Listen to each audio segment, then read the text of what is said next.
Hello hi सांग माने नमस्कार। आज मोर एक न्यू एंड फ्रेश ब्लॉग को आपन को स्वागतम। आपण आज देखिए चिंगुड़ी घांट किपर भाव में प्रस्तुत करा जाए। आम ओडिशा रे बहुत फेमस। आपको खावा बहुत टेस्ट लगी था। आपण आपको गरम भात हो कि रुटी हो कि पखाल भात आप सब जगह खाई पारे।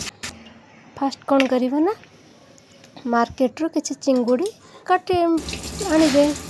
तापर ताको भल भाव छड़े आपण मुंड बाहर करदेवे।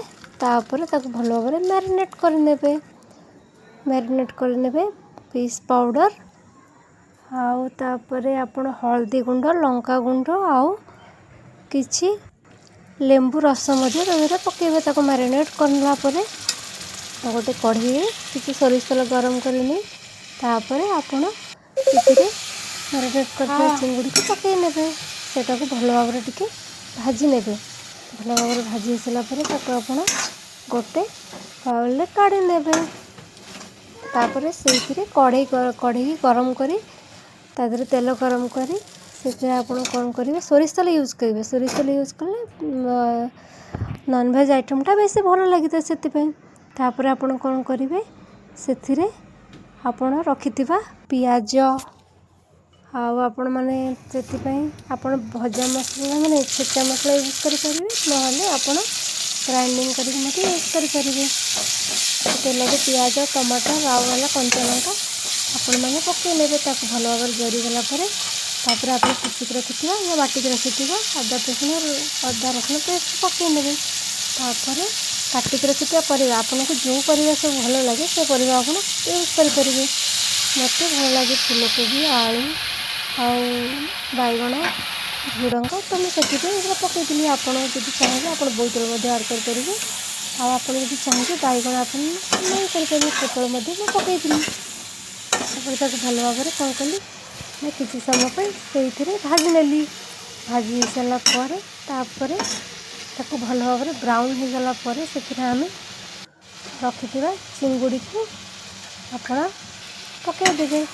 तापर भल भाव किसी समय कषि ने आप चाहिए ग्रीन मटर आड करेंगे। तापर अदा रसुण पेस्ट पकईकि अदा रसुण पेस्ट पूर्व पकई पारे ना मझे आप यूज करेंगे। मसला सहित परिवा सहित सी कषि होपर से भल भाव फ्राए होगा आप आउटे गरम मसला आउटे फिश करी मसला देकी आपण मैंने भल भाव कषि ने जी आप ग्रेवी तरकारी आप पानी देवे ना आप कम पानी देके पकई करेंगे। बेसी टी तेल यूज करा पड़ो कहीं बेसी तेल यूज कले टी भल लगे खावाई। तापर आम चिंगुड़ी को पीस पीस कर काटी नवा। पीस पीस कर काटी नहीं गला से आम मसला पकई भल भाव ढांकी नवा। से 10 मिनट मतलब घाटी सारापर भल भाव परिवा सीझी आ चिंगुड़ीटा मिक्स हो। तापर आम चिंगुड़ी घांट बनिक रेडी हो गला।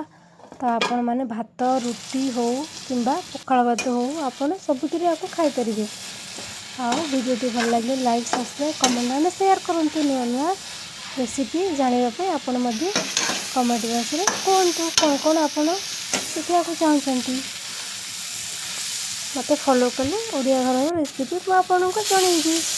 वीडियो भल लगे लाइक सब्सक्राइब कमेंट और शेयर करूँ। Thank you.